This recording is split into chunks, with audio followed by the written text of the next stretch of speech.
క్రీస్తునాథుని యందు ప్రియ సహోదరి సహోదరులారా, పెంతుకోస్తు మహోత్సవ శుభాకాంక్షలు. ఈరోజు సమస్త కథోలిక శ్రీసభ పెంతుకోస్తు మహోత్సవాన్ని లేదా పరిశుద్ధాత్మ మరియమాత మీదకును అపోస్తుల మీదకు వేంచేసి వచ్చినటువంటి ఘట్టాన్ని చాలా సంతోషంతో కొనియాడుతూ ఉంది. ఈ దినాన్న పరిశుద్ధాత్మకు సంబంధించినటువంటి కొన్ని విషయాలను మనము మరొక్కసారి జ్ఞాపకం చేసుకోవడానికి ప్రయత్నం చేద్దాం. పరిశుద్ధ గ్రంథంలోని వాక్యాలను మనము ఆధారంగా చేసుకొని పరిశుద్ధాత్మకు సంబంధించినటువంటి కొన్ని విషయాలను మనము నేర్చుకుందాం. మొదటిగా ఒక చిన్న కథను మీ ముందు ఉంచుతాను. ఒక ఊరిలో ఒక గొప్ప సంగీత విద్వాంసుడు ఉండేవాడు. రాజుగారికి ఆ విద్వాంసుని యొక్క గొప్పదనం తెలుస్తుంది. అందుకే రాజుగారు ఆ విద్వాంసుని తన కొలువులోనికి ఒకసారి ఆహ్వానించి తన యొక్క పాండిత్యాన్ని, తన యొక్క కళను ప్రదర్శించమని కోరుతారు. ఆ సంగీత విద్వాంసుడు చాలా చక్కగా తన సంగీత విద్యను రాజుగారి ముందు ప్రదర్శించినప్పుడు రాజుగారు చాలా సంతోషపడి ఆ సంగీత విద్వాంసుని అనేక విధాలుగా సత్కరించి ఒక గడియారాన్ని కూడా అతడికి బహూకరిస్తారు. ఆ సంగీత విద్వాంసుడు తన ఇంటికి వెళ్ళిన తర్వాత చాలా సంతోషంతో రాజుగారిచ్చినటువంటి ఆ గడియారాన్ని గోడకు తగిలించి ఎవరు తన ఇంటికి వచ్చినా సరే ఆ గడియారాన్ని చూపిస్తూ ఉండేవాడు. రాజుగారు నా కళ్ళకు మెచ్చుకొని ఈ గడియారాన్ని నాకు బహుమతిగా ఇచ్చారు, చూడండి అని చెప్పి ఆ గడియారాన్ని చూపిస్తూ ఉండేవాడు. ఒకసారి ఒక మిత్రుడు ఆ సంగీత విద్వాంసుని ఇంటికి వస్తాడు. యథావిధిగా ఆ విద్వాంసుడు తనకు రాజుగారిచ్చినటువంటి ఆ గడియారాన్ని అతనికి కూడా చూపించడం జరుగుతుంది. ఆ మిత్రుడు ఆ గడియారాన్ని తేరిపారా చూసి అటు ఇటు దానిని తిప్పి ఈ గడియారానికి ఒక ప్రత్యేకత ఉంది అని ఆ సంగీత విద్వాంసునితో చెప్తాడు. ఇందులో నాకు ఏ ప్రత్యేకత కనిపించలేదు, నువ్వు నాకు ఆ ప్రత్యేకత చూపించగలవా అని విద్వాంసుడు అతన్ని అడుగుతాడు. అప్పుడు ఆ విద్వాంసుడు గడియారానికి వెనకాతల ఉండేటువంటి ఒక బటన్ని నొక్కుతాడు. అది నొక్కగానే ఆ గడియారంలో ఉన్నటువంటి ఒక చిత్రపటము క్రిందికి వ్రేలాడుతుంది. ఆ యొక్క చిత్రపటము ఆ సంగీత విద్వాంసునిదే. ఒక మంచి కళాకారునితో ఆ చిత్రపటాన్ని గీయించి రాజుగారే ఆ గడియారంలో నిక్షిప్తంగా ఉంచుతారు. కానీ ఆ విషయము ఆ సంగీత విద్వాంసునికి తన మిత్రుడు తెలియజేసినంత వరకు కూడా తెలీదు. తన చిత్రపటాన్ని చూసుకున్నటువంటి ఆ సంగీత విద్వాంసుడు చాలా ఆనందానికి, సంతోషానికి లోనవుతాడు. అంతేకాకుండా ఆ చిత్రపటాన్ని వెలికి తీసుకొని వచ్చినటువంటి తన మిత్రుని కూడా అభినందిస్తాడు. ప్రియులగు సహోదరి సహోదరులారా, ఆ సంగీత విద్వాంసుని వలె మనలో ఉండేటువంటి పరిశుద్ధాత్మను మనము కూడా గుర్తించడం లేదు. జ్ఞానస్నానం పొందిన క్షణంలోనే పరిశుద్ధాత్మను మనము పొందుతూ ఉన్నాము. అపోస్తులు పెంతుకోస్తు దినాన్న పరిశుద్ధాత్మను పొందారు. అయితే మనందరము మన జ్ఞానస్నాన సమయంలో పరిశుద్ధాత్మను పొందుతూ ఉన్నాం. కొన్నిసార్లు చాలా చిన్నప్పుడే మనం జ్ఞానస్నానం పొందడం వలన ఏం జరుగుతుందో తెలియనటువంటి వయస్సు కాబట్టి పరిశుద్ధాత్మకు సంబంధించినటువంటి విషయాల గురించి మనకు పెద్ద అవగాహన ఉండదు. అందుకే భద్రమైన అభ్యంగము అనేటువంటి ఇంకొక సంస్కారం ద్వారా పరిశుద్ధాత్మ నీలో ఉన్నారు, ఆ పరిశుద్ధాత్మ ఇచ్చేటువంటి వరానుగ్రహాలు, వరాలు ఇవి అని మన శ్రీ సభ మనకు భద్రమైన అభ్యంగం ద్వారా గుర్తు చేస్తూ ఉంది. ప్రియులకు సహోదరి సహోదరులారా, ఈ దినాన పెంతుకోస్తు పండుగను మనం కొనియాడుతూ ఉండగా, మొదటిగా ఈ పెంతుకోస్తు పండుగ దాని యొక్క పుట్టు పూర్వోత్తరాల గురించి క్లుప్తంగా మనము తెలుసుకుందాం. పెంతుకోస్తు అనేటువంటి పదానికి 50 అనేటువంటి అర్థం ఉంది. ప్రియ సహోదరి సహోదరులారా, పాస్కా పండుగ నుండి మరి 50 రోజులను లెక్క పెట్టిన తర్వాత వచ్చేటువంటి పండగే పెంతుకోస్తు పండగ. మొదటిగా ఇది ఒక వ్యవసాయ సంబంధమైనటువంటి పండుగ. కోతకాలము ముగిసిన తరువాత ఇజ్రాయేలీ ప్రజలు తమ ప్రథమ ఫలాన్ని దేవునికి కానుకగా అర్పిస్తూ దేవునికి వందనాలు చెల్లించుకునేటువంటి పండగే పెంతుకోస్తు పండగ. అయితే రాను రాను ఈ పండుగ యొక్క స్వరూపం అనేటువంటిది మారింది. ప్రియ సహోదరి సహోదరులారా, తరువాత ఇజ్రాయేలీ ప్రజలు ఐగుప్తు దేశంలో బానిసత్వంలో ఉండి ఆ బానిసత్వం నుంచి విడుదలైన తరువాత వారు సీనాయి కొండకు చేరుకున్నటువంటి దినాన సీనాయి కొండ మీద దేవుడు వారికి నూతన చట్టాన్ని ఇవ్వడం అనేటువంటిది వారికి జరుగుతూ ఉంది. మరి వారు ఐగుప్తు దేశాన్ని విడిచిపెట్టి సీనాయి కొండను చేరుకున్నటువంటి 50వ దినాన దేవుడు వారికి చట్టాన్ని లేదా 10 ఆజ్ఞలను ఇవ్వడం జరుగుతుంది. కాబట్టి వారు దానిని జ్ఞాపకం చేసుకుంటూ పెంతుకోస్తు పండుగను కొనియాడుతూ ఉండేవారు. మరి ప్రస్తుతము మనము ఈ పెంతుకోస్తును దేనికి సంబంధించి జ్ఞాపకం చేసుకుంటూ ఉన్నాము అంటే, మీకందరికీ తెలిసినట్లుగా యేసు ప్రభు తాను మోక్షారోహణమవుతూ ప్రజలకు తన శిష్యులకు వాగ్దానం చేశారు. మరి ఆ వాగ్దానం ప్రకారము ఆయన మోక్షానికి వెళ్ళిన 10వ రోజున, అనగా ఆయన పునరుత్థానమైన తరువాత 50వ రోజున పరిశుద్ధాత్మను ఆయన అనుగ్రహించారు, పంపించారు. దానిని గుర్తు చేసుకొని మనము ఈరోజు పెంతుకోస్తు పండుగను కొనియాడుతూ ఉన్నాము. ప్రియ సహోదరి సహోదరులారా, మరి ఈ దినాన పరిశుద్ధాత్మకు సంబంధించినటువంటి కొన్ని విషయాలు బైబిల్ గ్రంథము మనకు ఏం తెలియజేస్తూ ఉంది అనే విషయాలను మనము తెలుసుకోవడానికి ప్రయత్నం చేద్దాం.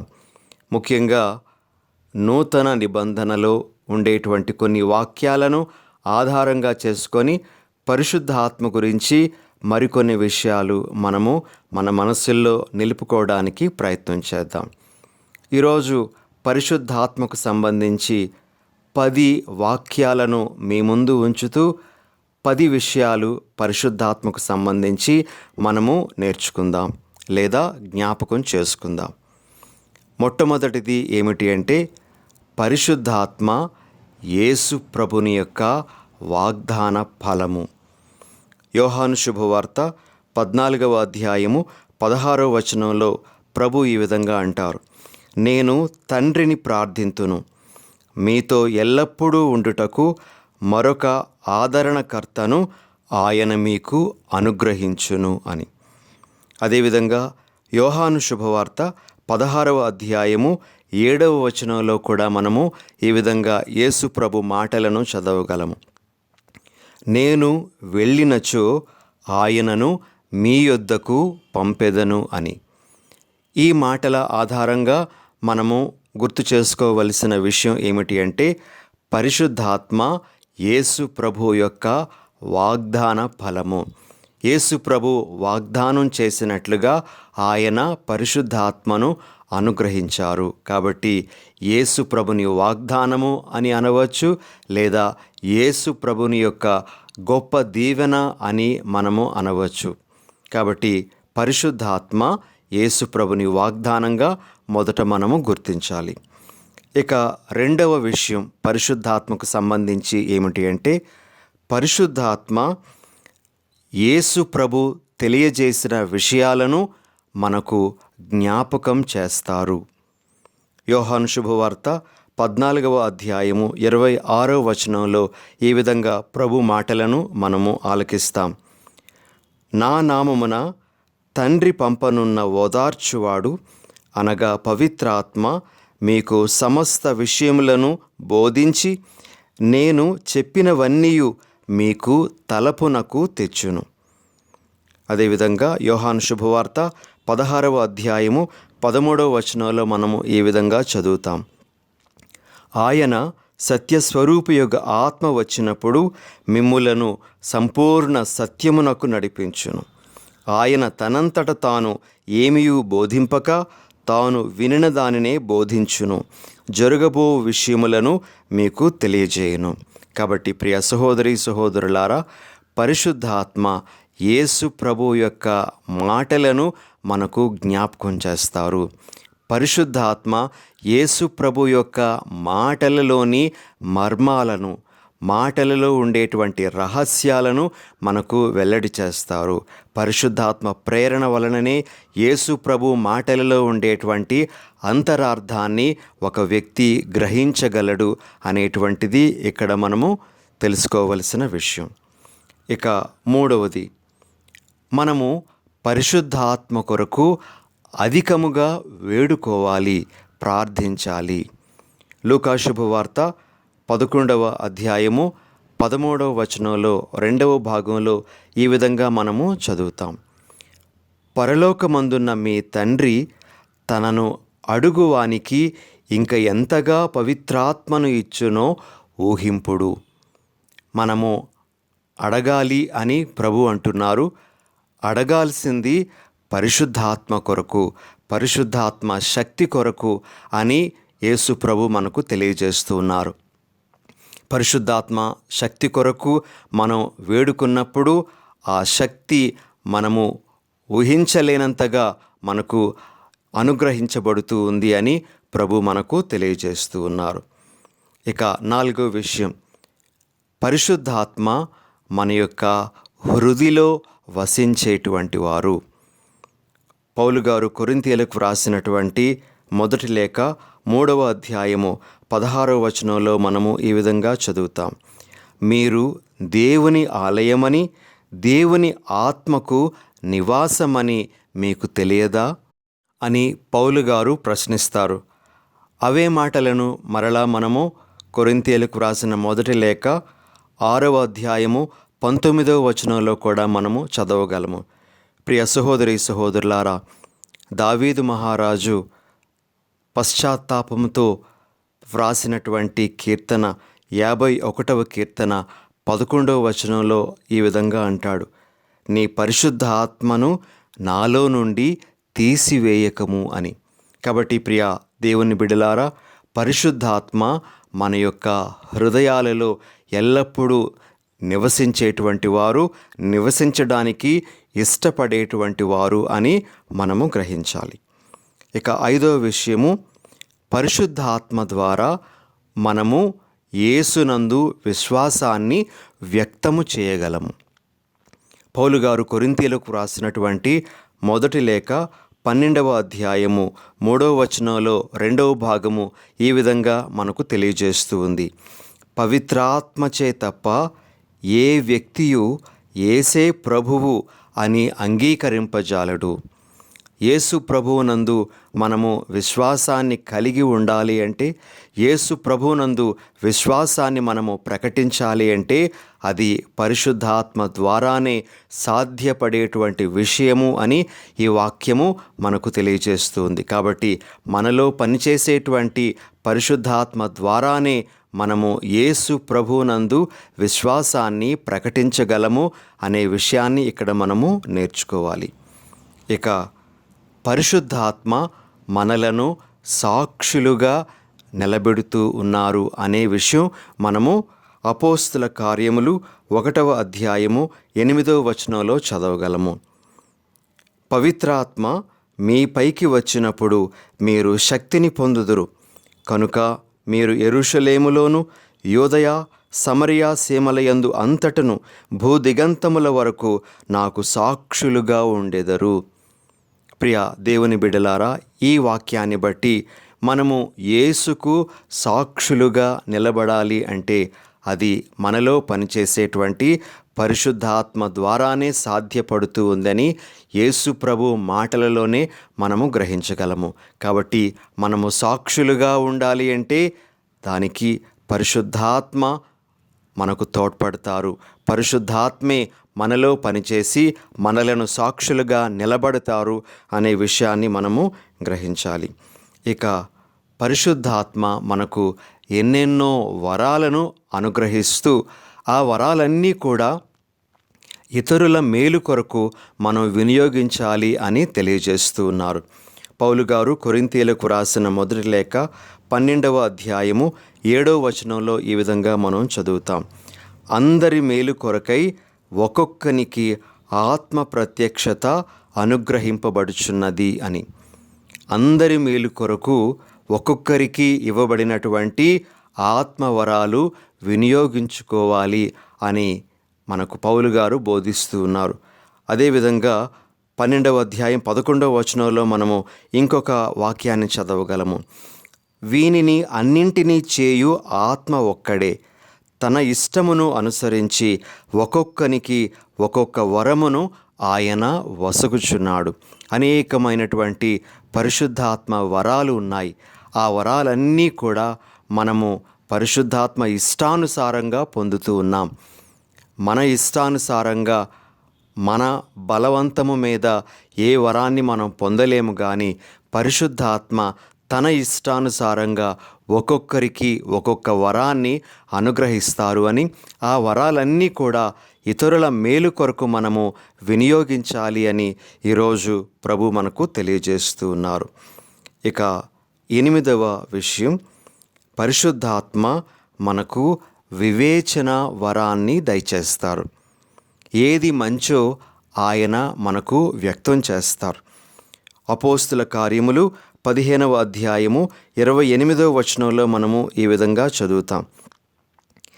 ఈ అవసరమైన నియమములు తప్ప వేరే భారమును దేనిని మీపై పెట్టరాదని పవిత్రాత్మకును మాకును తోచినది అని. ప్రియ సహోదరి సహోదరులారా, అనేకమైనటువంటి అనవసర విషయాల గురించి సంఘర్షణలు తొలి క్రైస్తవ సంఘంలో తలెత్తినప్పుడు అపోస్తులు సమావేశమై ఇదిగో ఈ మాటలను ఒక లేఖ రూపంలో రాసి ఆ సంఘాలకు అందించడం జరుగుతూ ఉంది. ఈ విషయము మాకును పవిత్రాత్మకును యోగ్యమని తోచుచున్నది అని వారు చెప్పడం జరిగింది. పరిశుద్ధాత్మ వారికి వివేచన వరాన్ని అనుగ్రహించారు అని ఈ మాటల ద్వారా మనము గ్రహించగలము. ఇక 9వ విషయము, పరిశుద్ధాత్మ పెద్దల హస్త నిక్షేపణ ద్వారా ఇతరులకు అనుగ్రహించబడతారు అనేటువంటి విషయం కూడా మనము చూడగలము. అపోస్తుల కార్యములు 8వ అధ్యాయము 17వ వచనంలో ఈ విధంగా మనం చదువుతాము. అప్పుడు పేతురు యోహానులు వారిపై చేతులు ఉంచగా వారు పవిత్రాత్మను పొందిరి. ప్రియులగు సహోదరి సహోదరులారా, హస్త నిక్షేపణ ద్వారా, పెద్దల హస్త నిక్షేపణ ద్వారా, అపోస్తులుల హస్త నిక్షేపణ ద్వారా పరిశుద్ధాత్మ ఇతరులకు అనుగ్రహించబడింది అనేటువంటి విషయం మనం వాక్యంలో చదువుతూ ఉన్నాము.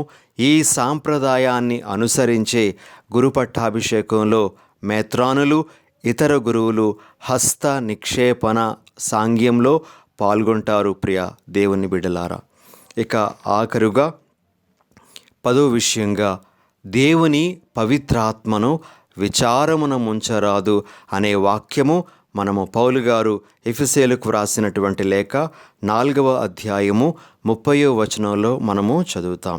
మరి దీనికి సంబంధించి మత్తయి శుభవార్త 12వ అధ్యాయము 31వ వచనంలో కూడా మనము ఈ విధంగా చదవగలం.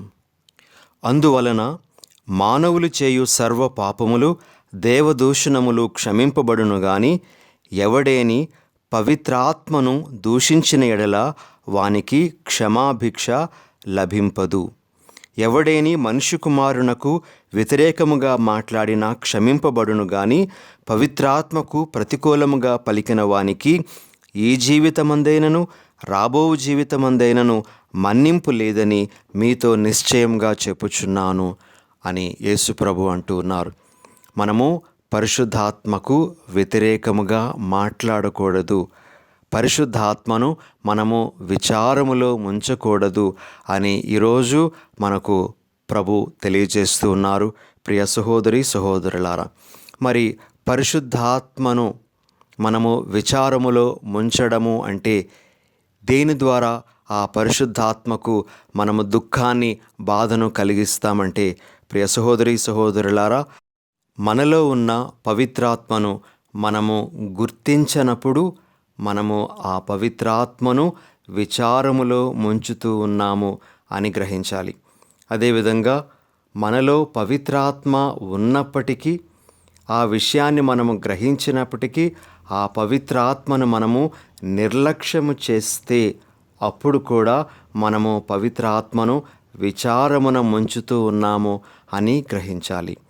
ఇక ఆఖరుగా ఆ పవిత్రాత్మను మనము దూషించినట్లయితే, ఆ పవిత్రాత్మకు వ్యతిరేకముగా మనము మాట్లాడినట్లయితే, ఆ పవిత్రాత్మ మనలో పెట్టినటువంటి ప్రేరణకు వ్యతిరేకంగా మనము మాట్లాడినట్లయితే అప్పుడు కూడా పవిత్రాత్మను విచారములో మనము ముంచుతూ ఉన్నాము.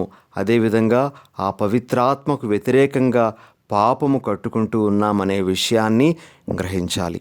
ఈ పెంతెకోస్తు మహోత్సవం నాడు పరిశుద్ధాత్మకు సంబంధించినటువంటి ఈ విషయాలు మరొక్కసారి మనం జ్ఞాపకం చేసుకొని, త్రిత్వములోని మూడవ వ్యక్తి అయిన పరిశుద్ధాత్మను మన జీవితాలలో ఎల్లప్పుడూ నిలుపుకుంటూ ఆ పవిత్రాత్మను మనము గౌరవిస్తూ పరిశుద్ధాత్మ వరానుగ్రహాలతో మన జీవితాలను ధన్యం చేసుకోవడానికి ప్రయత్నం చేద్దాం. ఆమెన్. చిన్న ప్రార్థన చేసుకుందాం. పరిశుద్ధుడైన ఓ మా ప్రభువా, మీ పరిశుద్ధాత్మను మేము జ్ఞానస్నానము పొందిన గడియ నుండి మీరు మాలో నిలిపి ఉన్నారు. మాలో ఉన్న ఆ పరిశుద్ధాత్మను గుర్తించి ఆ పరిశుద్ధాత్మను గౌరవిస్తూ ఆ పరిశుద్ధాత్మ ప్రేరణలకు మేము ఎల్లప్పుడూ తలయొగ్గి జీవించేలాగున మమ్ము దీవించండి. ఆమెన్.